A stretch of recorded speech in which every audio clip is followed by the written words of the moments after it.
Alam nyo, sa isa sa mga pinakamadilim at aminin na natin medyo weird na kwento sa Biblia, yung pagkakawasak ng Sodoma, may nakatagong kwento ng kaligtasan. Isang kwento na puno ng pagkakamali ng tao, pero higit sa lahat, puno ng biyaya ng Diyos. Tara, silipin natin ang 4 na larawan mula sa Genesis 19 at yung pangakong nakatago sa likod ng lahat ng ito. Pakinggan nyo to. Isipin nyo yung eksena. Hindi lang ito basta apoy ha. Ulan. Ulan ng nagniningas na asupre na bumuhos mula mismo sa langit. Grabe, isang paghuhukom na sobrang tindi, walang-wala talagang itinira. At dito ngayon pumapasok yung malaking tanong. Sa gitna ng ganitong klaseng total destruction, paano ka naman makakaligtas? Saan mo hahanapin yung kaligtasan? Ito yung tanong na gagabay sa atin sa buong pagsusuling ito.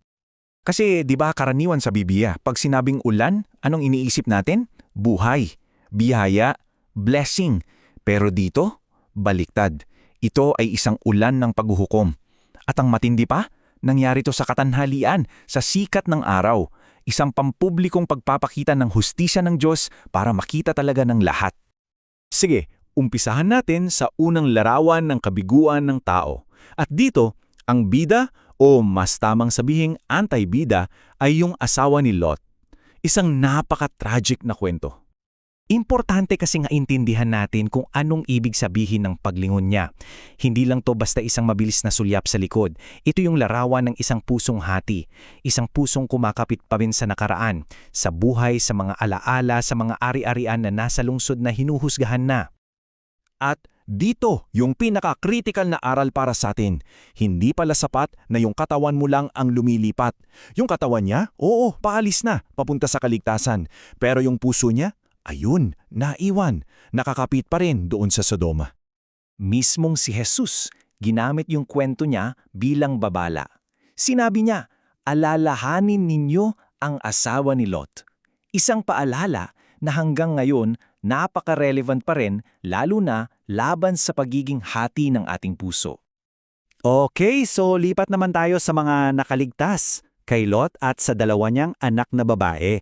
Dito natin makikita na kahit nakalabas na sila sa Sodoma, parang hindi pa rin sila nakalaya sa epekto nito. Grabe yung irony nito.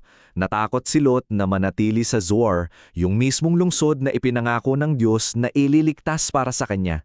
Anong ginawa niya? Mas pinili niyang magtago sa isang madilim na yungib, parang simbolo ng pag-atras niya pabalik sa kadiliman. At dahil sa takot, yung mga anak niya nag-isip ng sarili nilang plano. Ito yung naging logic nila. Una, sa isip nila, tapos na ang mundo. Pangalawa, matanda na si tatay. Pangatlo, wala nang ibang lalaki na mapapasawa.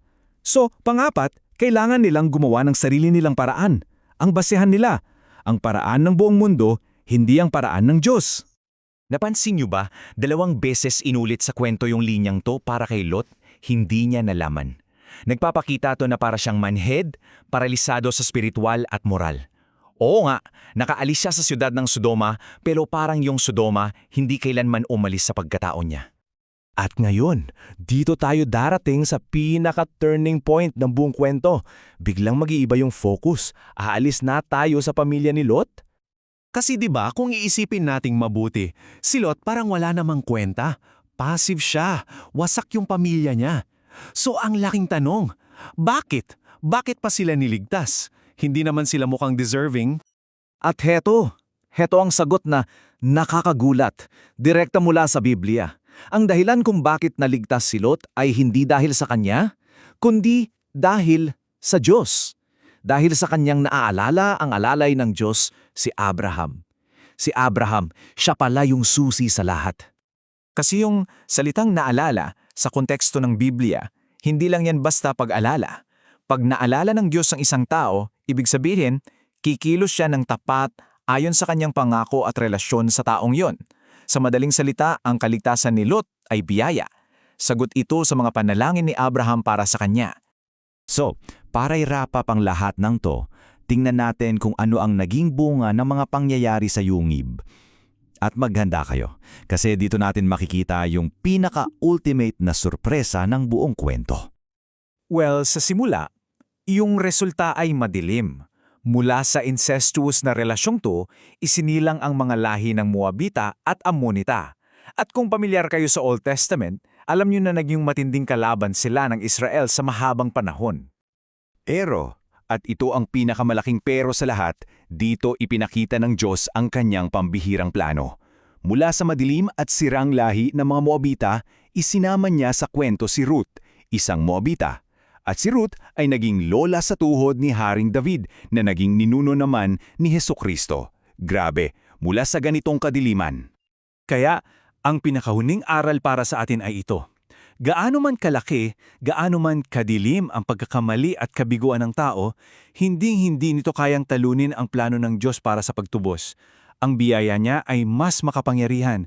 Kaya niyang gawing bahagi ng kanyang magandang kwento kahit ang pinakapangit na mga kabanata. At dito ko kayo iiwan. Isang tanong na sana'y baunin natin. Kung yung ganito kadilim at kasirang kwento ay nagawa ng paraan ng biyaya para maging bahagi ng pinakamalaking kwento ng kaligtasan, ano pa kaya ang kaya niyang gawin sa kwento ng buhay mo at ng buhay ko?